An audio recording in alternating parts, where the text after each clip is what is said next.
ಧ್ವನಿ ನುಡಿಯ ಧಣಿ. Voice you are the boss of speech. ಆ ಧ್ವನಿ ನಮ್ಮದೇ ಸ್ವಂತ ದನಿಯಾಗಿರ್ಬೇಕು ಅಂತ ಯಾವಾಗಲೂ ಹೇಳ್ತಾ ಇರ್ತೀನಿ. ಜೊತೆಗೆ ಬೀಚಿಯವ್ರ ಮಾತನ್ನು ಅವಾಗ ಬಳಸ್ಕೋತೀನಿ. ಏನಂದ್ರೆ, ನಿನ್ನಂತೆ ನೀನಾಗು ನಿನ್ನನ್ನು ಅರಿ ಮೊದಲು ಚೆನ್ನೆಂದು ಅವರಿವರನ್ನು ಅನುಕರಿಸಬೇಡ. ಅಂದ್ರೆ ನಿನ್ನಂತೆ ನೀನಾಗು, ನಿನ್ನನ್ನು ಅರಿ ಮೊದಲು ಚೆನ್ನೆಂದು ಅವರಿವರನ್ನು ಅನುಕರಿಸಬೇಡ. ಅಂದ್ರೆ ನಾವು ನನ್ನ ಧ್ವನಿಯಲ್ಲಿಯೇ ಮಾತನಾಡಬೇಕು. ಕಳ್ಳ ಧ್ವನಿ ಬೇಡ, ಇತರರ ಧ್ವನಿಯನ್ನ ಬಳಸುವುದು ಬೇಡ. ನಮ್ಮ ಇರುವ ಧ್ವನಿಯನ್ನೇ ಸ್ಪಷ್ಟವಾಗಿ ಮಾತನಾಡಲು ಆರಂಭಿಸಿದರೆ ಸ್ಪಷ್ಟತೆ ಬರಲಿಕ್ಕೆ ಸಾಧ್ಯ ಆಗ್ತದೆ. ಹಾಗೆ ನಮ್ಮ ಭಾಷೆ ಕೂಡ ಸೊಗಡುಗಾರಿಕೆಯನ್ನ ಕಂಡುಕೊಳ್ತದೆ ಅಂತ ಈ ಸಂದರ್ಭದಲ್ಲಿ ಹೇಳಕ್ ಇಷ್ಟಪಡ್ತೇನೆ. ತುಂಬಾ ಚೆನ್ನಾಗಿ ಹೇಳಿದ್ರಿ ಸರ್. ಈಗ ಈಗ ಡಿಜಿಟಲ್ ವೇದಿಕೆಯಲ್ಲಿ ಭಾಷಣದ ಶೈಲಿ ಹೇಗೆ ಬದಲಾಯಿಸಬೇಕಂತ ಸರ್? ಡಿಜಿಟಲ್ ಅಂದಾಗ ಏನಾಗಿರುತ್ತೆ, ಸ್ಲ್ಯಾಂಗ್ ಲ್ಯಾಂಗ್ವೇಜ್ ಬಳಸ್ತಾರೆ ಕೆಲವರು. ಹಾಯ್, ಒಂಥರ ಈ ಬೇರೆ ಬೇರೆ ಬ್ರೋ, ಈ ಥರದ್ದೆಲ್ಲ ಬಳಸ್ತಾರೆ. ಅದು ಈಗಿನ ಜನ್ರೇಷನು.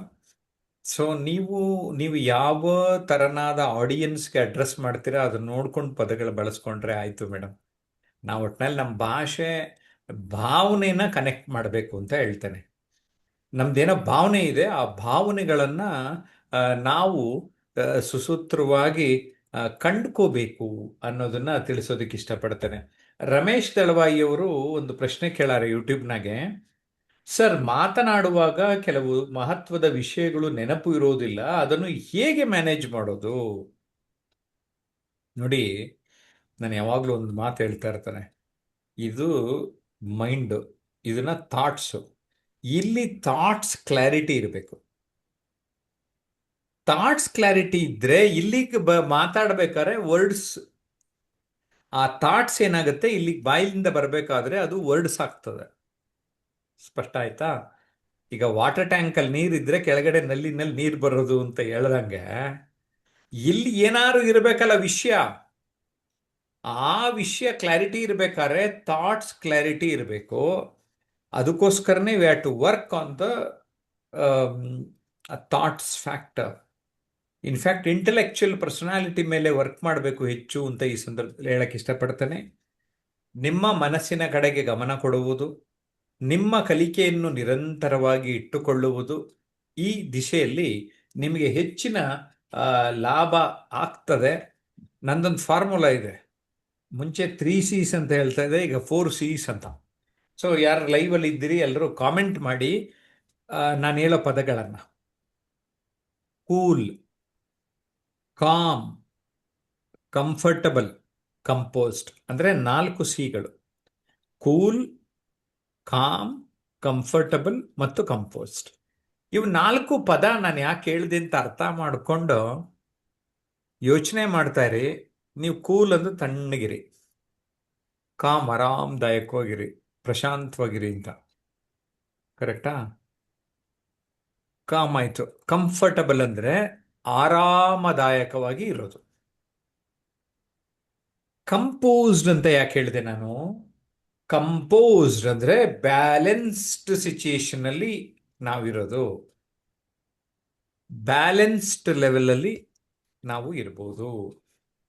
ಓಕೆ, ಸೊ ನೀವು ಈ 4 ನನ್ನ ಫಾರ್ಮುಲಾನ ಇಟ್ಕೊಂಡು ಮೈಂಡ್ ಮೇಲೆ ವರ್ಕ್ ಮಾಡಿ. Mind your mind, mind will mind you. ಓಕೆನಾ?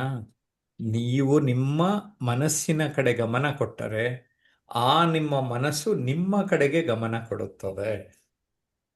Mind is like A parachute, it works only when it opens. Mind ಅನ್ನೋದು ಒಂದು ಪ್ಯಾರಾಚೂಟ್ ಇದ್ದಾಗೆ. ಪ್ಯಾರಾಚೂಟ್ ಯಾವಾಗ ವರ್ಕ್ ಮಾಡುತ್ತೆ ಅಂದರೆ ಓಪನ್ ಆಗಿದ್ದಾಗ. ಸೊ ನಿಮ್ಮ ಮೈಂಡ್ ಓಪನ್ ಆಗಿರಲಿ, ಬಯಾಸ್ಡ್ ಆಗಿರೋದು ಬೇಡ. ತುಂಬ ಜಾಸ್ತಿ ತುಂಬ್ಕೊಂಬಿಟ್ಟಿದ್ರೆ ಅದನ್ನ ಅನ್ವಾಂಟೆಡ್ನೆಲ್ಲ ತೆಗೆದು ಬಿಡಿ, ಖಾಲಿ ಮಾಡಿ. ಬೇಕಾಗಿರೋದನ್ನೆಲ್ಲ ಹಾಕೊಳ್ಳೋಕೆ ಶುರು ಮಾಡಿ. That's it. ಓಕೆ, ಇನ್ನು ಸೊ ಇಲ್ಲಿ ಕೂಡ ಒಂದಿಬ್ರು ಮೂವರು ಟೈಪ್ ಮಾಡಿದ್ದೀರಿ, ತುಂಬಾ ಆ, ಸಂತೋಷ. ಆ, ಈಗ ರೆಸ್ಪಾಂಡ್ ಮಾಡ್ತಾ ಇರಬೇಕು. ನಿಮಗೂ ಏನಾದರೂ ಪ್ರಶ್ನೆಗಳು ಬಂದ್ರೆ, ನೀವು ಕೇಳ್ತಾ ಬಂದ್ರೆ ಏನಾಗ್ತದೆ, ಇವತ್ತು ನಾನು ಇದು ಪ್ರಶ್ನೋತ್ತರದ ಒಂದು ಸೆಷನ್ ಅಂತ ಮಾಡೋದಕ್ಕೆ ಕಾರಣ, ನೀವು ಪ್ರಶ್ನೆಗಳನ್ನ ಕೇಳಿದರೆ ಮಾತ್ರ ಉತ್ತರ ಲಭ್ಯ ಆಗ್ತದೆ. ಜೊತೆಗೆ ಈ ಭಾನುವಾರ ಪಬ್ಲಿಕ್ಗೆ ಒಂದು ವಿಶೇಷ ಅವಕಾಶ ಕೊಟ್ಟಿದ್ದೇನೆ. 5,000 ರೂಪಾಯಿ ಚಾರ್ಜ್ ಮಾಡೋ ವರ್ಕ್ಶಾಪ್ನ ಇವತ್ತು ಯಾರು ರಿಜಿಸ್ಟರ್ ಆಗ್ತಾರೆ ಕೇವಲ 500 ರೂಪಾಯಿಗೆ ಅವಕಾಶ ಕೊಡ್ತಾ ಇದ್ದೇವೆ. ಮೇಡಮ್ ಆಗಲೇ ಹೇಳ್ದ ಹಾಗೆ 9341259267ಗೆ ಕರೆ ಮಾಡಿ, ಅದೇ ಸಂಖ್ಯೆಗೆ ನೀವು ದುಡ್ಡು ಹಾಕಿಬಿಟ್ರೆ ಆಯಿತು. ನಿಮಗೆ ಫಾಲೋ ಅಪ್ ಮಾಡಿ ನಿಮ್ಮ ಹೆಸರು ಎಲ್ಲ ನೀವೊಂದು ಮೆಸೇಜ್ ಕಳಿಸಿದರೆ ಸಾಕು. ಸಂಡೇ ನಮ್ಮ ಕಾರ್ಯಕ್ರಮದ ಝೂಮ್ ಲಿಂಕ್ ನಿಮಗೆ ಬರ್ತದೆ. ಆ 4 ತಾಸಿನಲ್ಲಿ ಕಲಿಬೋದಾ ಸರ್? ನೀವು ಕಲಿಬೋದು ಅಂದರೆ ಕಲಿಬೋದು, ಕಲಿಯೋಕ್ಕಾಗಲ್ಲ ಅಂದರೆ ಕಲಿಯೋಕ್ಕಾಗಲ್ಲ. 4 ತಾಸಿನಲ್ಲಿ ಎಷ್ಟು ಪಾಠವನ್ನ ಮಾಡಲಿಕ್ಕೆ ಆಗುತ್ತದೋ, ನೀವು ಎಲ್ಲರೂ ವಿಡಿಯೋ ಮೋಡಲ್ಲಿ ಇದ್ಕೊಂಡು ನಾನು ಹೇಳುವ ಕೆಲವೊಂದು ಸಲಹೆಗಳನ್ನು ತೆಗೆದುಕೊಂಡರೆ, ಆ 4 ತಾಸಿನಲ್ಲಿ ನೀವು ಯಾವುದೋ ಒಂದು ಲೆವೆಲಲ್ಲಿ ಇರ್ತೀರಿ. ಆ ಲೆವೆಲಿಂದ ನೆಕ್ಸ್ಟ್ ಲೆವೆಲ್ಗೆ ಹೋಗೋದಕ್ಕೆ ನಾನು ಹೆಲ್ಪ್ ಮಾಡ್ತೀನಿ, ಅಷ್ಟು ಗ್ಯಾರಂಟಿ ಕೊಡ್ತೇನೆ. Okay, yes madam. ಸರ್ ತುಂಬಾ ಚೆನ್ನಾಗಿ ಹೇಳಿದ್ರಿ. ಯಾಕಂದ್ರೆ ಮೊದಲ 3cc ಫಾರ್ಮುಲಾ ಅಂತಿದ್ರಿ, ಇವಾಗ 4cc ಫಾರ್ಮುಲಾ ಬಗ್ಗೆ ಹೌದು, ಹೇಳಿದ್ರಿ. ಮೊನ್ನೆ ಅನ್ನಿಸ್ತು ಮೇಡಮ್, ಕಂಪೋಸ್ಡ್ ಕೂಡ ತುಂಬಾ ಮುಖ್ಯ. ಇಲ್ಲದೆ ಇದ್ರೆ ನಮ್ಮ ಮೈಂಡ್ ಹೆಂಗೆಂಗೋ ಆಡ್ತಾ ಇರುತ್ತೆ. ಬ್ಯಾಲೆನ್ಸ್ಡ್ ಆಗಿದ್ರೆ ಒಳ್ಳೇದು ಅಂತ ಸೇರಿಸ್ತೇವೆ ಹೊಸ ಪಾಯಿಂಟ್. ಇನ್ನೊಂದು ಪ್ರಶ್ನೆ ತಗೋತೀನಿ ಸರ್. ಇಂಟರ್ನೆಟ್ ಸಮಸ್ಯೆ ಇದ್ದಾಗ ನೀವು ಹೇಗೆ ಮುಂದುವರಿಸ್ತೀರಿ ಅಂತ ಹೇಳಿ ನಂದೊಂದು ಕ್ವಶನ್ ಸರ್. ಇಂಟರ್ನೆಟ್ ಮನೆಯಲ್ಲಿ ವೈಫೈ ಹಾಕ್ಸ್ಕೊಂಡಿದ್ದೇನೆ. ಬೆಂಗಳೂರು ಆದ್ರಿಂದ ಸಮಸ್ಯೆ ಅಷ್ಟಿರಲ್ಲ. ಆದರೂ ಒಂದೊಂದ್ಸರಿ ಪ್ರಾಬ್ಲಮ್ ಬರ್ತದೆ. ಬ್ಯಾಕಪ್ಪು ಮೊಬೈಲ್ ಇಂಟರ್ನೆಟ್ ಆನ್ ಮಾಡಿಕೊಂಡು ಎಮರ್ಜೆನ್ಸಿನಲ್ಲಿ ಕೆಲವು ಕ್ಲಾಸ್ನ ಆನ್ಲೈನಲ್ಲಿ ರನ್ ಮಾಡ್ತೇನೆ. ಸೊ ಅದಕ್ಕೆ ಸ್ವಲ್ಪ ಲ್ಯಾಪ್ಟಾಪ್, ಚೆನ್ನಾಗಿರೋ ಲ್ಯಾಪ್ಟಾಪ್ ಆದರೆ ಅದು ಇಂಟರ್ನೆಟ್ ಕನೆಕ್ಟ್ ಸ್ವಲ್ಪ ಫಾಸ್ಟಾಗಿ ಕನೆಕ್ಟ್ ಆಗ್ತದೆ, ಸಪೋರ್ಟ್ ಮಾಡ್ತದೆ. ಈಗಲೂ ಕೂಡ ಒಂದು ಲೈವ್ನಲ್ಲಿ ಒಂದು ಲ್ಯಾಪ್ಟಾಪ್, ಒಳ್ಳೆ ಲ್ಯಾಪ್ಟಾಪ್ ತೊಗೊಂಡಿರೋದ್ರಿಂದ ಆ ಲ್ಯಾಪ್ಟಾಪ್ ನನಗೆ ತುಂಬ ಸಪೋರ್ಟ್ ಮಾಡ್ತಾ ಇದೆ.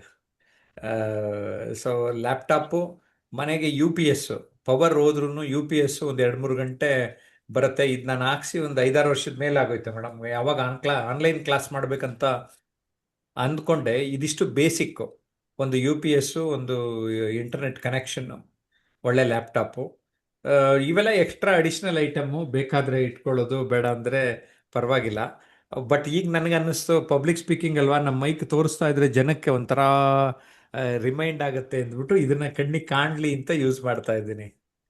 ಓಕೆ, ಸೊ ಇಂಟರ್ನೆಟ್ ನಿಮಗೆ ಬೇಸಿಕ್ ಏನು ಆನ್ಲೈನ್ ಕ್ಲಾಸ್ ಮಾಡೋಕ್ಕೆ ಅಂತ ಕೇಳಿದ್ರಿ. ಯಾಕೆಂದ್ರೆ ಸುಮಾರು ಜನಕ್ಕೆ ಆ ಥರದ ಒಂದು ಪ್ರಶ್ನೆ ಇರುತ್ತೆ. ತುಂಬ ಸಂತೋಷ. ಎಲ್ಲರೂ, ನೀವು ಸಣ್ಣ ಪ್ರಶ್ನೆ ಆಗಲಿ ದೊಡ್ಡ ಪ್ರಶ್ನೆ ಆಗಲಿ ಬೇಜಾರು ಮಾಡ್ಕೊಳ್ಳಲ್ಲ ನಾನು, ಎಲ್ಲರೂ ಕೇಳಿ. ಓಕೆ, ಈಗಿನ 5G ಜಗತ್ತಿನಲ್ಲಿ ನಿಮ್ಮ ಭಾಷಣದ ಸ್ಕಿಲ್ ಹೇಗೆ ಅಂತ ಕೇಳಿದಿರಿ ರಮೇಶ್ ದೆಲವಾಯಿ. 5G ಅಲ್ಲ, 10G ಬಂದರೂ ಮಾತೇ ಭಾಷಣನೇ. 12ನೇ ಶತಮಾನದಲ್ಲಿ ಹೇಳಿದ ಬಸವಣ್ಣವ್ರ ಮಾತು ಇವತ್ತು ನಾವು ಒಪ್ತೀವಿ. ಏನಂತ? ನುಡಿದರೆ ಮುತ್ತಿನ ಹಾರದಂತಿರಬೇಕು ಅಂತ ಹೇಳಿದ್ದೆ ನಾನು. ಕರೆಕ್ಟ್? ಅವ್ರು ಎಷ್ಟು ಚೆನ್ನಾಗಿ ಹೇಳಿದ್ರು ಅವಾಗ. ಅದನ್ನ ಇವತ್ತು ಯಾಕೆ ನಾವು ಅದನ್ನ ಬಳಸ್ಕೊತಾ ಇದ್ದೀವಿ ಅನ್ನೋದನ್ನ ನಾವು ಗಮನದಲ್ಲಿ ಇಟ್ಕೊಳ್ಳೋಣ ಸ್ನೇಹಿತರೆ. ಯಾವಾಗ ನಾವು ಆ ನುಡಿದರೆ ಮುತ್ತಿನ ಹಾರದಂತಿರಬೇಕು, ನುಡಿದರೆ ಮಾಣಿಕ್ಯದ ದೀಪ್ತಿಯಂತಿರಬೇಕು, ನುಡಿದರೆ ಸ್ಫಟಿಕದ ಶಲಾಕೆಯಂತಿರಬೇಕು, ನುಡಿದರೆ ಲಿಂಗ ಮೆಚ್ಚಿ ಹೌದಹುದೆನಬೇಕು, ನುಡಿಯೊಳಗಾಡಿ ನಡೆಯದಿದ್ದರೆ ಕೂಡಲ ಸಂಗಮ ದೇವನೆಂತೊಲಿವನಯ.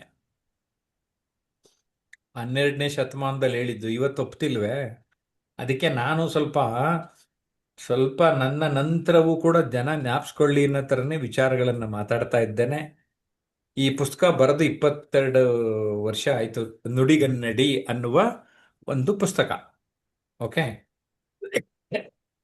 ಈ ನುಡಿಗನ್ನಡಿ ಪುಸ್ತಕವನ್ನ ಬರೆದು 23 ವರ್ಷ ಆದರೂ ಇವತ್ತು ತಗೊಂಡು ಓದ್ದವರು ಎಲ್ಲವೂ 100%, 100ಕ್ಕೆ 100 ಅಪ್ಲೈ ಆಗ್ತಾ ಇದೆ ಸರ್ ಅಂತ ಹೇಳಿದ್ದಾರೆ. ಸೊ ನಿಮಗೆ ಗೊತ್ತಿರಲಿ, ನಾನು ಬರೆದಿರುವ ನುಡಿಗನ್ನಡಿ ಮತ್ತೆ ನಿರೂಪಣೆ, ನಿರೂಪಿಸಿ ಮತ್ತು ಮೂರನೇ ಪುಸ್ತಕ ವ್ಯಕ್ತಿತ್ವ ಪರಿವರ್ತನೆ, ಇವು ಮೂರು ಫಸ್ಟು ತಗೊಂಡು ಓದಿ, ಆಮೇಲೆ ನಾನು ಎಲ್ಲ ಪುಸ್ತಕನೂ ತಗೊಂಡು ಓದಿ ಅಂತ ಹೇಳಕ್ಕೆ ಈ ಸಂದರ್ಭದಲ್ಲಿ ಇಷ್ಟಪಡ್ತಾನೆ. ಓಕೆ, ಸೊ ಇವ್ರು ನಿಮ್ಗೆ ಉತ್ತರ ಕೊಟ್ಟಿದ್ದೇನೆ, ರಮೇಶ್ ದಳವಾಯಿ ಅವ್ರಿಗೆ. ದೆನ್ ಎಸ್ ಸರ್ ಅಂತ ವಸುಂಧರಾ ಅವರು ಕೂಡ ಹೇಳಿದಿರಿ. ನನಗನ್ಸುತ್ತೆ ವಸುಂಧರಾ ನಮ್ಮ ಆನ್ಲೈನ್ ಕ್ಲಾಸ್ನವರು ಅಂತ. ನೀವು ಝೂಮ್ಗೂ ಕನೆಕ್ಟ್ ಆಗ್ಬೋದು, ನಮ್ಮ ಆನ್ಲೈನ್ ಕ್ಲಾಸ್ ಅವರು. ಯೂಟ್ಯೂಬ್ಗೆ ರಿಸ್ಟ್ರಿಕ್ಟ್ ಆಗಬೇಕಾಗಿಲ್ಲ. ನೀವು ಝೂಮ್ಗೂ ಕನೆಕ್ಟ್ ಆಗಿ ಇಲ್ಲಿ ಬಂದು ನೀವು ಪ್ರಶ್ನೆ ಕೇಳ್ಬೋದು. ಆವಾಗ ನಿಮ್ಮ ಮುಖವನ್ನು ಕೂಡ ನಮ್ಮ ವೀಕ್ಷಕರು ನೋಡ್ತಾರೆ ಅಂತ ಹೇಳಕ್ಕೆ ಇಷ್ಟಪಡ್ತಾನೆ. ಎಸ್ ಮೇಡಮ್, ನೇತ್ರಾವತಿ ಅವ್ರು, ನಿಮ್ಮ ಸರಕೆಲ್ಲ ಕ್ವಶನ್ ಸರಕುಗಳು ಎಷ್ಟಿದೆ ಕೇಳ್ತಾ ಬನ್ನಿ. ಸರ್, ಈಗ ವೀಕ್ಷಕ ಪರವಾಗಿ ಒಂದ್ ಕ್ವಶನ್ ಕೇಳ್ಬೇಕನ್ನೋ ವಿಚಾರ ಅದ್ರಿ ಸರ್. ಆನ್ಲೈನ್ ಶಿಕ್ಷಣದ ಲಾಭಗಳು ಏನೇನು ಅಂತ ಹೇಳಿ, ಯಾಕಂದ್ರೆ ಆನ್ಲೈನ್ ಶಿಕ್ಷಣ ಜಾಯ್ನ್ ಆರಿ ಅಂತ ಹೇಳಿ ನೀವು ಕ್ಲಾಸ್ಗಳು ಮಾಡ್ತಾ ಇರ್ತೀರಿ, ಇದ್ರದಿಂದ ಲಾಭ ಏನೇನು ಅದ ವೀಕ್ಷಕ ಒಂದ್ ಸ್ವಲ್ಪ. ಈಗ ನೀವು ವಿಜಯಪುರದಲ್ಲಿ ಇದ್ದೀರಿ, ಎಷ್ಟು ಕಿಲೋಮೀಟ್ರು? 500 ಮೇಲೇನೋ ಕಿಲೋಮೀಟರ್ ದೂರದಲ್ಲಿ ಇದ್ದೀರಿ, ಕರೆಕ್ಟಾ? ಹೌದು. ಇನ್ನೊಬ್ರು ನವದೆಹಲಿಯವರು ಕನೆಕ್ಟ್ ಆಗ್ತಾರೆ. ಇನ್ನೊಬ್ರು ನಮ್ಮ ಆನ್ಲೈನ್ ಕ್ಲಾಸ್ಗೆ US ನವರೊಬ್ರು, ದುಬೈನವರೊಬ್ರು ಪಾರ್ಟಿಸಿಪೇಟ್ ಮಾಡಿದ್ರು.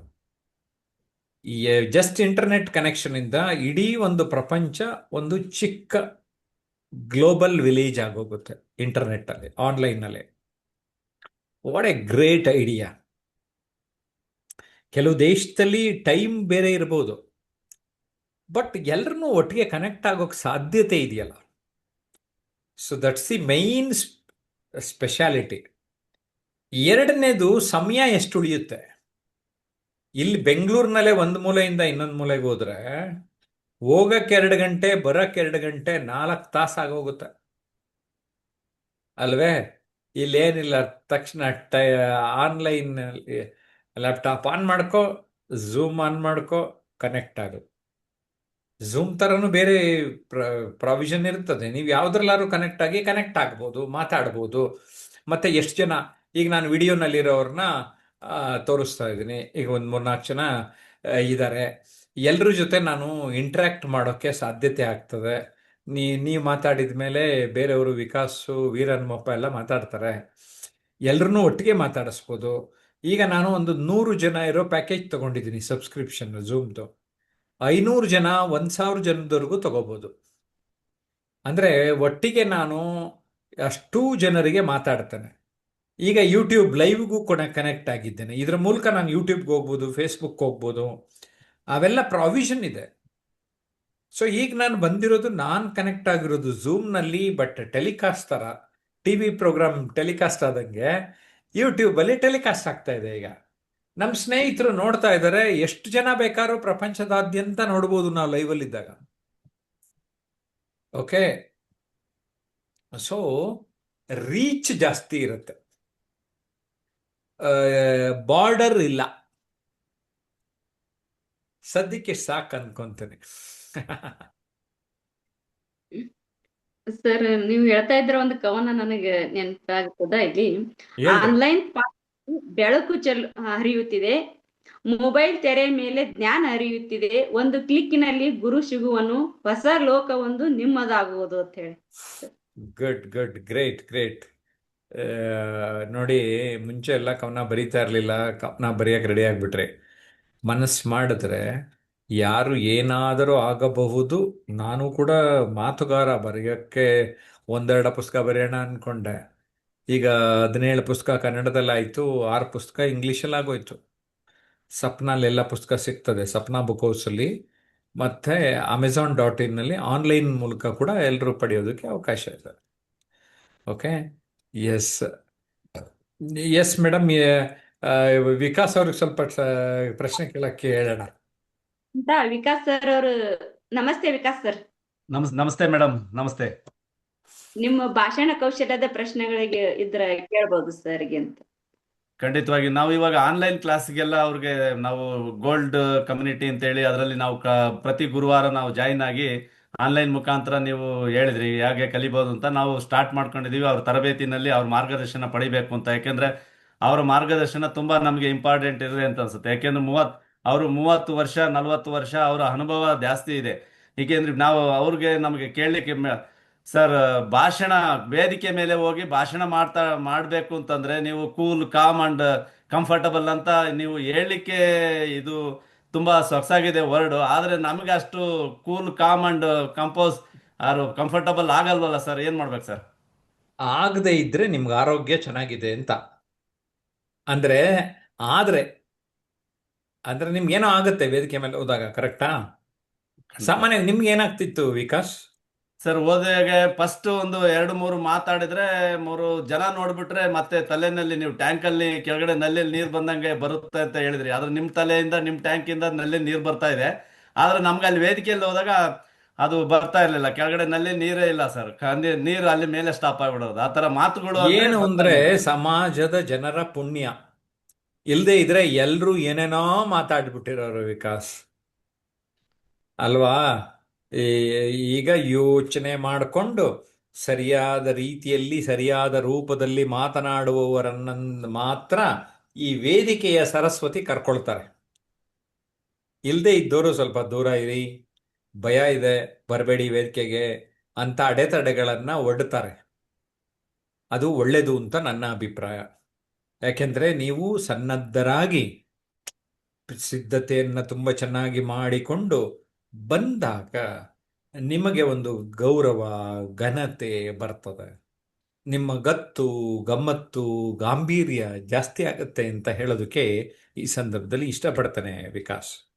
ಖಂಡಿತವಾಗಿ ಸರ್, ನೀವು ಹೇಳೋ ಮಾತು, ಯಾಕೆಂದ್ರೆ ನಮ್ಮ ನಡೆ ನುಡಿ ವ್ಯಕ್ತಿತ್ವನ ಅಲ್ಲಿ ಪರಿವರ್ತನೆ ಮಾಡ್ಕೊಂಡು ವೇದಿಕೆಯಲ್ಲಿ ನಾವು ಮಾತಾಡಬೇಕು ಅಂದ್ರೆ ನೀವು ಹೇಳೋ ಪ್ರಕಾರ, ಮೇಡಮ್ ಹೇಳೋ ಪ್ರಕಾರ ಆನ್ಲೈನ್ ಕ್ಲಾಸ್ಗೆ ಅಟ್ಲೀಸ್ಟ್ ಒಂದು ಅಟೆಂಡ್ ಮಾಡಕ್ಕೆ ಎಷ್ಟು ದಿನ ಅಟೆಂಡ್ ಮಾಡಬೇಕಾಗುತ್ತೆ ಸರ್? ನೀವು ಇದಕ್ಕೆ ಆನ್ಲೈನ್ ಕ್ಲಾಸ್ ಅಟೆಂಡ್ ಮಾಡಲಿಕ್ಕೆ ನಮಗೆ ಅವಕಾಶ ಆಗುತ್ತೆ? ನಾವು 3 ತಿಂಗಳಲ್ಲೇ ಕಲೀರಿ ಅಂತೀನಿ. 1 ವರ್ಷದವರೆಗೂ ನಮ್ಮ ಜೊತೆ ಭಾಗಿಯಾಗಿರಿ, ಪ್ರಾಕ್ಟೀಸ್ ಮಾಡಿ ಚೆನ್ನಾಗಿ ಅಂತ ಹೇಳ್ತೇನೆ. ಉದಾಹರಣೆಗೆ ನೇತ್ರಾವತಿ 1 ವರ್ಷದ ಮೇಲೆ ಆಯ್ತು ಅವ್ರು ಬಂದಾಗ ತುಂಬಾ ರಾ ಆಗಿ ಮಾತಾಡ್ತಾ ಇದ್ರು, ಆದ್ರೆ ಇವತ್ತು ಸುಲಲಿತವಾಗಿ ಮಾತಾಡ್ತಾ ಇದ್ದಾರೆ. ಅದಕ್ಕೇನೆ ಅವ್ರನ್ನೇ ನೀವೇ ಮೊದಲು ಪ್ರಶ್ನೆಗಳನ್ನ ಕೇಳಿ ಅಂತ ಹೇಳಿದೆ ವಿಕಾಸ್. Yes sir. ಹಾಗೇನೆ ಈಗ ಅವರು ಆನ್ಲೈನ್ ಕ್ಲಾಸಸ್ ಹೇಳ್ತಾ ಇದ್ರಿ, ನಿಮ್ಮ ಯೂಟ್ಯೂಬ್ ಚಾನಲ್ ನಾವು ನೋಡ್ತಾ ಇದ್ರಿ, ರೆಸಿಡೆನ್ಷಿಯಲ್ ಕ್ಯಾಂಪ್ ಅಂತ ಹೇಳ್ತೀರಿ ಸರ್. ಆ ರೆಸಿಡೆನ್ಷಿಯಲ್ ಕ್ಯಾಂಪ್ ಮುಖಾಂತರ ನಮಗೆ ವೇದಿಕೆ ಮೇಲೆ ಹೋಗಿ ಪರಿಣಾಮಕಾರಿಯಾಗಿ ಯಾವ ರೀತಿ ನಾವು ಭಾಷಣ ಮಾಡ್ಬೋದು ಅಂತ ಹೇಳಲಿಕ್ಕೆ ಇಷ್ಟಪಡ್ತೀರಿ ಸರ್?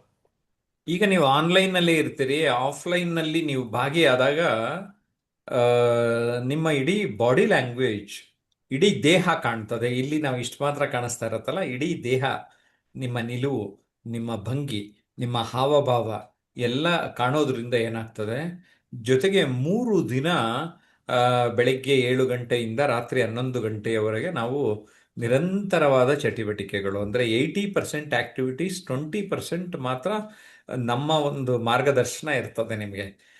ಸೊ ಅದು ಜೊತೆಗೆ 7 ವರ್ಕ್ಶಾಪ್ ಮಾಡಿದ್ದೇನೆ ಇದುವರೆಗೆ. ದೇವನಹಳ್ಳಿ ಹತ್ರ ಒಂದು ಒಳ್ಳೆ ಜಾಗ ಇದೆ. ಅದು ಆಧ್ಯಾತ್ಮದ ಒಂದು ವಾತಾವರಣದಲ್ಲಿ ಕಲಿಕೆಗೆ ಪೂರಕವಾಗಿರೋದ್ರಿಂದ next workshop in 1 or 2 months ಅಲ್ಲಿ ಡೇಟ್ ಅನೌನ್ಸ್ ಮಾಡ್ತಾನೆ. ಒಂದು ಅಡ್ವೈಸ್ ಏನಂದ್ರೆ, ನೀವು ಆನ್ಲೈನಲ್ಲಿ ಫಸ್ಟ್ ಅಟೆಂಡ್ ಆಗಿಬಿಟ್ಟಿದ್ರೆ, ಇಟ್ಸ್ ಆಲ್ವೇಸ್ ಅಂದರೆ ಜಾಯಿನ್ ಆಗಿಬಿಟ್ಟಿದ್ರೆ ನಿಮಗೆ ಡಿಸ್ಕೌಂಟು ಇರ್ತದೆ. ಹಾಗಾಗಿ ಆನ್ಲೈನ್ ಸೇರ್ಕೊಂಬಿಡಿ, ಪ್ರಾಕ್ಟೀಸ್ ಮಾಡ್ತಾ ಇರಿ, ಒಂದು ಲೆವೆಲಿಗೆ ಬರ್ತೀರಿ, ಅಲ್ಲಿಂದ ನೆಕ್ಸ್ಟ್ ಲೆವೆಲ್ ಹೋಗೋದಕ್ಕೆ ಅನುಕೂಲ ಅಂತ ಹೇಳ್ತೇನೆ. ನಿಮಗೆ ನೇರವಾಗಿ ಬರೀ ಕ್ಯಾಂಪ್ಗೆ ಬರ್ಬೋದು, ಆದರೆ ಒಂದು ಸ್ವಲ್ಪ ನಿಮಗೆ ಹಣದಲ್ಲಿ ಉಳಿತಾಯ ಆಗ್ತದೆ ಎನ್ನುವಂಥದ್ದು ಇಲ್ಲಿ ಹೇಳಕ್ಕೆ ಇಷ್ಟಪಡ್ತೇನೆ. ನೇತ್ರಾವತಿ ಆ ಥರದ ಒಂದು ಕ್ಯಾಂಪಿಗೆ ಬಂದಿದ್ದಾರೆ, ಅದರಿಂದ ಇಲ್ಲಿ ವಿಕಾಸ್ ನೀವೇ ಕೇಳ್ಬಿಡಿ ಈಗ ನೇತ್ರಾವತಿ ಅವ್ರನ್ನ, ಅವ್ರಿಗೆ ಏನು ಅನುಭವ ಆಯಿತು ಈ 3 days ಕ್ಯಾಂಪ್ ಅಂತ. Yes yes sir. Yes madam. ನಿಮ್ಮ 3 ದಿನದ ರೆಸಿಡೆನ್ಷಿಯಲ್ ಕ್ಯಾಂಪ್ ಅನುಭವ, ನೀವು ನಿಮ್ಮ ಅಭಿಪ್ರಾಯ ನಮ್ಮ ಜಯಪ್ರಕಾಶ್ ನಾಗ್ತೇಳ್ ಯೂಟ್ಯೂಬ್ ಅಲ್ಲೇ ಒಂದು ಹೇಳಲಿಕ್ಕೆ ನಮ್ಮ ಸ್ನೇಹಿತರಿಗೆ, ನಾವು ಆನ್ಲೈನ್ ಅಲ್ಲಿ ಈಗ ಸೇರ್ಕೊಂಡಿದೀವಿ, ನೆಕ್ಸ್ಟ್ ನಾವು ರೆಸಿಡೆನ್ಷಿಯಲ್ ಕ್ಯಾಂಪ್ಗೆ ಜಾಯಿನ್ ಆಗಬೇಕು ಅಂತ ಒಂದು ಸ್ವಲ್ಪ ಪ್ಲಾನ್ ಮಾಡ್ತಾ ಇದೀವಿ, ಅದ್ರ ಬಗ್ಗೆ ನೀವು ಹೇಳಲಿಕ್ಕೆ ಬಯಸ್ತೀರಿ ಮೇಡಮ್? ಸರ್, ಈಗ 3 days ಕ್ಯಾಂಪ್ ನಲ್ಲಿ ಸಾಕಷ್ಟು ನಾವು ಅನುಭವವನ್ನು ಪರಿವರ್ತನೆ ಹಾಕೊಂಡೇ ಬರಬಹುದು ಅಲ್ಲಿ, ಸಾಕಷ್ಟು ಅಂತಾನೆ. ಯಾಕೆ, ಉದಾಹರಣೆಗೆ ನಾನೇ ಅಂತಾನೆ ಹೇಳ್ತೀನಿ ಹೆಮ್ಮೆಯಿಂದ. ಯಾಕಂದ್ರೆ ಅಲ್ಲಿ ಆಫ್ಲೈನ್ ಕ್ಲಾಸ್ ನಲ್ಲಿ ನಮ್ಗೆ ಏನೇನು 3 days ಕ್ಯಾಂಪ್ ನಲ್ಲಿ ಅಂದ್ರೆ, ನಾವು ಬಾಡಿ ಲ್ಯಾಂಗ್ವೇಜ್ ಯಾವ ತರ ಇರಬೇಕು, ನಾವು ಮಾತನಾಡುವ ಧ್ವನಿ ಅಂದ್ರೆ ವಾಯ್ಸ್ ಮಾಡ್ಯುಲೇಷನ್ ಯಾವ ತರ ಇರಬೇಕು, ಮತ್ತೆ ನಾವು ಐ ಕಾಂಟ್ಯಾಕ್ಟ್ ಅತ್ತಾರಲ್ಲ, ಕಣ್ಣಿಂದ ಒಂದ್ ಇದು ಕೇಳಿದ್ರೆ ನನಗೊಂದು ಕವನನೇ ನೆನಪಿಗೆ ಬರ್ತದ.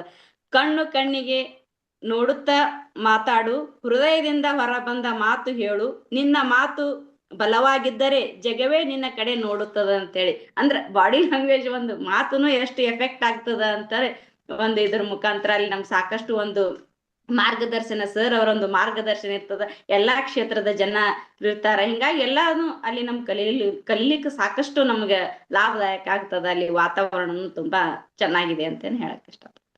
ಹೃದಯದ ಬಗ್ಗೆ ಮಾತಾಡಿದ್ರಿಂದ ಈ ರಮೇಶ್ ದಳವಾಯಿ ಕೂಡ ಒಂದು ಆ ಥರದ ಒಂದು ಕಾಮೆಂಟ್ ಮಾಡಿದ್ದಾರೆ. ಸರ್, ಅತ್ಯುತ್ತಮ ಕೌಶಲ್ಯದಿಂದ ಜಗತ್ತಿನ ಪ್ರೀತಿಯನ್ನು ನಮ್ಮ ಹೃದಯ ಮತ್ತು ಅಂಗೈನಲ್ಲಿ ತೆಗೆದುಕೊಳ್ಳಬಹುದೇ? ಖಂಡಿತ ತೆಗೆದುಕೊಳ್ಳಬಹುದು. ನಿಮಗೆ ಒಂದು ಹಿಡಿತಕ್ಕೆ ಸಿಗ್ತದೆ, ಥಾಟ್ ಪ್ರಾಸೆಸ್ ಹಿಡಿತಕ್ಕೆ ಸಿಗುತ್ತೆ. ಪದಗಳ ಒಂದು ನೀವು ಓತಪ್ರೋತವಾಗಿ ಮಾತನಾಡೋದಕ್ಕೆ ನಿಮಗೆ ಉತ್ತಮವಾದ ಒಂದು ಅವಕಾಶ ಸಿಗ್ತದೆ.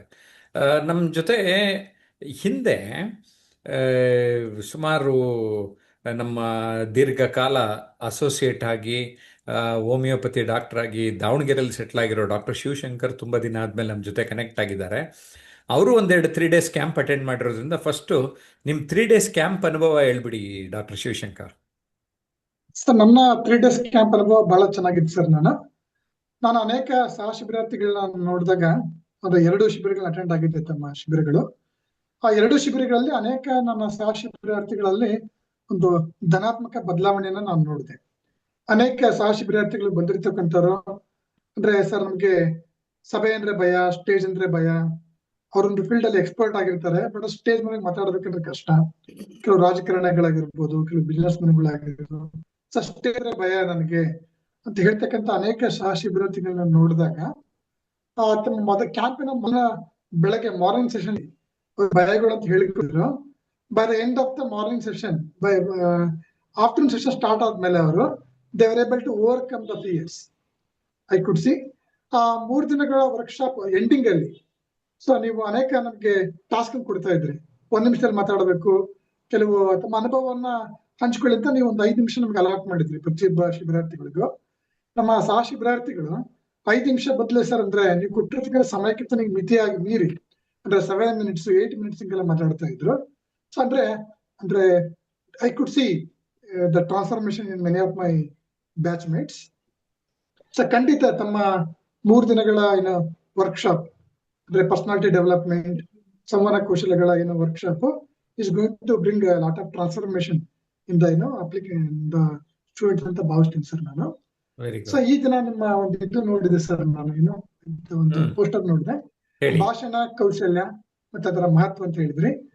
ಸೊ ನಾನು ಅದೇ ನಿಮ್ಮ ನುಡಿ ಪುಸ್ತಕವನ್ನ ಸುಮಾರು ಒಂದು 7-8 ಸರಿ ಓದಿದ್ದೀನಿ ಸರ್ ನಾನು. ಯಾಕೆ 7ರಿಂದ 8 ಸರಿ ಯಾಕೆ ಓದಿದ್ರಿ? ಯಾಕಂದ್ರೆ ಸರ್ ಈಗ ಈ ಭಾಷಣ ಕೌಶಲ್ಯ, ಸಂವಹನ ಕೌಶಲ್ಯದಲ್ಲಿ ಕನ್ನಡದಲ್ಲಿ ಕಡಿಮೆ ಪುಸ್ತಕಗಳಿದ್ದಾವೆ. Okay, number 1. ಸೊ ನೀವು ಈ ಭಾಷಣ ಕೌಶಲ್ಯ, ಎಸ್ಪೆಷಲಿ ಸ್ಟೇಜ್ ಫಿಯರ್ ಯಾಕೆ ಬರುತ್ತೆ, ಅದಕ್ಕೆ ಮೂಲ ಕಾರಣ ಏನು ಅಂತ ಬಹಳ ವೈಜ್ಞಾನಿಕವಾಗಿ ಒಂದು ಚಾಪ್ಟರ್ ಅಲ್ಲಿ ಬಹಳ ತಾವು ವಿವರಿಸಿದಿರಿ. ಅಂದ್ರೆ ಭಯ ಯಾವಾಗ ಬರುತ್ತೆ ಸರ್, ಯಾವಾಗ ನಮಗೆ ಬಹಳ ಕ್ಲಿಯರ್ ಆಗಿರಲ್ಲ, ಚಿತ್ರಣ ಕ್ಲಿಯರ್ ಆಗಿರಲ್ಲ. ಸೊ ನಾವೇನಂತೀವಿ, ಅಂಧಕಾರವೇ ಭಯಕ್ಕೆ ಮೂಲ ಅಂತೀವಲ್ವ ಸರ್. ಈಗ ಆ ಸ್ಟೇಜ್ ಫಿಯರ್ಗೂ ಕೂಡ ಕಾರಣ ಅವ್ರಲ್ಲಿರುವ ಅಂಧಕಾರ. ಅಂದ್ರೆ ನಾವ್ ಯಾವ ವಿಷಯದ ಬಗ್ಗೆ ಮಾತಾಡ್ತೀವಿ, ಸಭಿಕರು ಯಾರು, ಸಭಾಂಗಣ ಯಾವುದು, ಅದೇನು ಮೈಕ್ರೋ ಗ್ರೂಪ, ಮ್ಯಾಕ್ರೋ ಗ್ರೂಪ, ಅಂದ್ರೆ ನಾವ್ ಯಾವ ವಿಷಯದ ಬಗ್ಗೆ ಮಾತಾಡ್ತೀವಿ ಅದಕ್ಕೆ ಚೆನ್ನಾಗಿ ಸಿದ್ಧತೆ ಮಾಡ್ಕೋಬೇಕು, ಪ್ರಿಪರೇಷನ್ ಮಾಡ್ಕೋಬೇಕು. ಸೊ ತಾವು ಬಹಳ ಸಲ ಪುಸ್ತಕದಲ್ಲಿ ಮೆನ್ಷನ್ ಮಾಡಿದ್ದೀರಿ, ಒಂದು ಭಾಷಣ ಯಶಸ್ವಿ ಆಗ್ಬೇಕಂದ್ರೆ ಆ ಭಾಷಣವನ್ನ ನಾವು ಯಾಕೆ ಮಾಡ್ತೀವಿ ಅಂತ ಉದ್ದೇಶ ಗೊತ್ತಿರ್ಬೇಕು. ತದನಂತರ ಯಾವುದೇ ಒಂದು ಭಾಷಣಕ್ಕೆ ಒಂದು ಉತ್ತಮ ಆರಂಭ ಇರಬೇಕು, ಉತ್ತಮ ಅಂತ್ಯ ಇರಬೇಕು, ನಡುವೆ ವಿಷಯ ಪೂರಣದಂತಿರಬೇಕು. ಕಂಟೆಂಟ್ ಇಸ್ ಅ ಕಿಂಗ್ ಅಂತೀವಿ, ಒಂದು ಸಂವಹನ ಕೌಶಲ್ಯ. ಸೊ ಮತ್ತೊಂದು ಕಂಟೆಂಟ್. ಆ ಕಂಟೆಂಟ್ ಬಹಳ ಚೆನ್ನಾಗಿತ್ತು ಅಂದ್ರೆ ಆಬ್ವಿಯಸ್ಲಿ ಭಾಷಣ ಅತ್ಯುತ್ತಮವಾಗಿ ಹೊರಹೊಮ್ಮುತ್ತದೆ. ಸೊ ತದನಂತರ ಈ ಭಾಷಣ ಕಲೆಯಲ್ಲಿ ಏನಂದ್ರೆ ಸರ್ ಅಂದ್ರೆ ತಾವು ಬಹಳ ಸರಿ ಹೇಳಿದಿರಿ, ಯಾವುದೋ ಒಂದು ಭಾಷಣ ಆಗಿರ್ಬೋದು, ಒಂದು ಮಾತಾಗಿರ್ಬೋದು, ಅದಕ್ಕೆ ತಾವು ಪ್ಲೇನ್ಗೆ ಉದಾಹರಣೆ ಕೊಡ್ತೀರಿ. ಪ್ಲೇನ್ ನಿಧಾನವಾಗಿ ಟೇಕ್ ಆಫ್ ಆಗುತ್ತೆ, ಹಾರಾಡುತ್ತೆ, ಬಟ್ ನಿಧಾನವಾಗಿ ಲ್ಯಾಂಡ್ ಆಗುತ್ತೆ.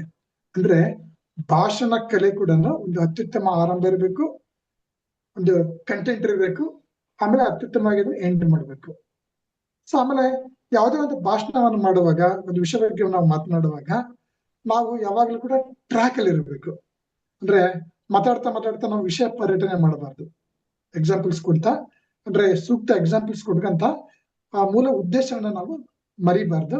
ಸೊ ನಾನು ಅನೇಕ ನನ್ನ ಸಹಶಿಬಿರಾರ್ಥಿಗಳನ್ನ ನೋಡಿದಾಗ ಸೊ ಯಾರು ಸ್ಟೇಜ್ ಮೇಲೆ ಬಿಗಿನಿಂಗ್ ಡೇಸ್ ಅಂದ್ರೆ ಆ 3 ದಿವಸದ ವರ್ಕ್ಶಾಪ್ ಅಲ್ಲಿ ನಾವು ಹಲವಾರು ಶಿಬಿರಾರ್ಥಿಗಳಿಗೆ ಸ್ಟೇಜ್ ಮೇಲೆ ಮಾತಾಡಿ ಅಂತಂದ್ರೆ ಜಸ್ಟ್ ಸರ್ 30 ಸೆಕೆಂಡ್ 1 ನಿಮಿಷ ಮಾತಾಡಿಬಿಟ್ಟು ಸಡನ್ ಅಬ್ರಪ್ಟ್ ಆಗಿ ಸ್ಟಾಪ್ ಮಾಡಿ ಹೋಗ್ಬಿಡ್ತಾ ಇದ್ರು. ಅಂದ್ರೆ they didn't know how to handle the crowd ಅಂದ್ಬಿಟ್ಟು. So at the end of the 3 days I could C ಅವ್ರು ಸ್ಟೇಜ್ ಮೇಲೆ ನಿಂತ್ಕೊಂಡು ಒಂದು 5-6 ನಿಮಿಷ ಒಂದು ವಿಷಯದ ಬಗ್ಗೆ ಮಾತಾಡ್ತಾರೆ ಅಂದ್ರೆ it's really great sir. So ಇದೆಲ್ಲ ಏನಂದ್ರೆ ನಾವು ಈ ಸಮಾಜದಲ್ಲಿ ಏನ ಮಾಡ್ಬೇಕು ಸರ್, ನಾವೀಗ ಸಂಘ ಜೀವಿ, ಈಗ ನಾವೆಲ್ಲ ಸಮಾಜ ಜೀವಿಗಳು. ಅಂದ್ರೆ ಸುತ್ತಮುತ್ತಲ ಜೊತೆಗೆ ನಾವು ಸಂಯೋಜನೆಯಿಂದ ಸಂಘಟಿತವಾಗಿ ಕೆಲಸ ಮಾಡೋದು, ಜೀವನ ಮಾಡಬೇಕು. ಸೊ ಅತ್ಯುತ್ತಮ ಸಂವಹನ ಕೌಶಲ್ಯ ಇತ್ತು ಅಂದ್ರೆ ಘರ್ಷಣೆ ಇರಲ್ಲ ಜಾಸ್ತಿ. ಅಂದ್ರೆ ಒಂದು ಒಳ್ಳೆಯ ಜೀವನವನ್ನ ಒಂದು ಒಳ್ಳೆಯ ರೀತಿಯಲ್ಲಿ ನಾವು ಮಾಡಬಹುದು. ತಾವು ಗಾದೆ ತಮ್ಮ ಪುಸ್ತಕದಲ್ಲಿ ಮೆನ್ಷನ್ ಮಾಡಿದಿರಿ ಒಂದು ಗಾದೆಯನ್ನ, ಮಾತು ಬಲ್ಲವ ಮಾಣಿಕ್ಯ ತಂದ, ಮಾತು ಬರದವ ಜಗಳ ತಂದ ಅಂದ್ಬಿಟ್ಟು. ಸೊ ಅತ್ಯುತ್ತಮ ಸಂವಹನ ಕೌಶಲ್ಯಗಳು ಬೇಕು ನಮಗೆ. ಯಾವುದೇ ಕ್ಷೇತ್ರದಲ್ಲಿ ನಾವು ಲೀಡರ್ ಆಗ್ಬೇಕಂದ್ರೆ ಆ ಕ್ಷೇತ್ರದಲ್ಲಿ ಎಕ್ಸ್ಪರ್ಟೈಸ್ ಇರುತ್ತೆ, ನಮಗೆ ಪರಿಣಿತಿ ಇರ್ತದೆ. ಪರಿಣಿತಿ ಇರುವವರೆಲ್ಲರೂ ಕೂಡ ಲೀಡರ್ ಆಗಕ್ಕಾಗಲ್ಲ ಸರ್. ಈಗ ಎಷ್ಟೊಂದ್ ಜನ ಕಾರ್ಡಿಯಲಿಸ್ಟ್ಗಳಿದ್ದಾರೆ, ಎಷ್ಟೊಂದ್ ಜನ ಪಲ್ಮನಲಿಸ್ಟ್ ಇದ್ದಾರೆ, ಎಷ್ಟೊಂದ್ ಜನ ಎಕ್ಸ್ಪರ್ಟ್ಸ್ ಎಲ್ಲ ಇದ್ದಾರೆ. ಬಟ್ ಆದ್ರೆ ನೀವು ಕಾರ್ಡಿಯಲಿಸ್ಟ್ ಅಂದ ತಕ್ಷಣ ಬಾಯಲ್ಲಿ ಬರೋದು ಡಾಕ್ಟರ್ CN ಮಂಜುನಾಥ್ ಅಂತ ಬರುತ್ತೆ. ಕಾರ್ಡಿಯೋಥೊರಾಸಿಕ್ ಸರ್ಜನ್ ಅಂದ್ರೆ ಡಾಕ್ಟರ್ ಜವಳಿ ಸರ್ ಅಂತ ಬರುತ್ತೆ. ಅಂದ್ರೆ ಕೆಲವರು ಅಂದ್ರೆ ಅವರೆಲ್ಲರೂ ಕೂಡ ಅನೇಕ ಸುಪ್ರಸಿದ್ಧ ವೈದ್ಯರುಗಳಾಗಿರ್ಬೋದು, ಪೊಲಿಟಿಕಲ್ ಲೀಡರ್ಸ್ ಆಗಿರ್ಬೋದು, ಲಾಯರ್ಸ್ ಗಳಾಗಿರ್ಬೋದು, ಅವರೆಲ್ಲರೂ ಕೂಡ ಆ ಕ್ಷೇತ್ರದಲ್ಲಿ ಅವರಿಗೆ ಪರಿಣಿತಿಯ ಜೊತೆಗೆ ಅತ್ಯುತ್ತಮ ಸಂವಹನ ಕೌಶಲ್ಯ, ಭಾಷಣ ಕೌಶಲ್ಯವನ್ನು ಹೊಂದಿರೋದ್ರಿಂದ ಅವರು ಲೀಡರ್ಸ್ ಆಗಿ ಎಮರ್ಜ್ ಆಗ್ಲಿಕ್ಕೆ ಸಾಧ್ಯ ಆಗ್ತದೆ. ಸೊ ಹೀಗಾಗಿ ಈ ಸಂವಹನ ಕೌಶಲ್ಯ, ಭಾಷಣ ಕೌಶಲ್ಯ ಎಲ್ಲರಿಗೂ ಬೇಕು. ಸೊ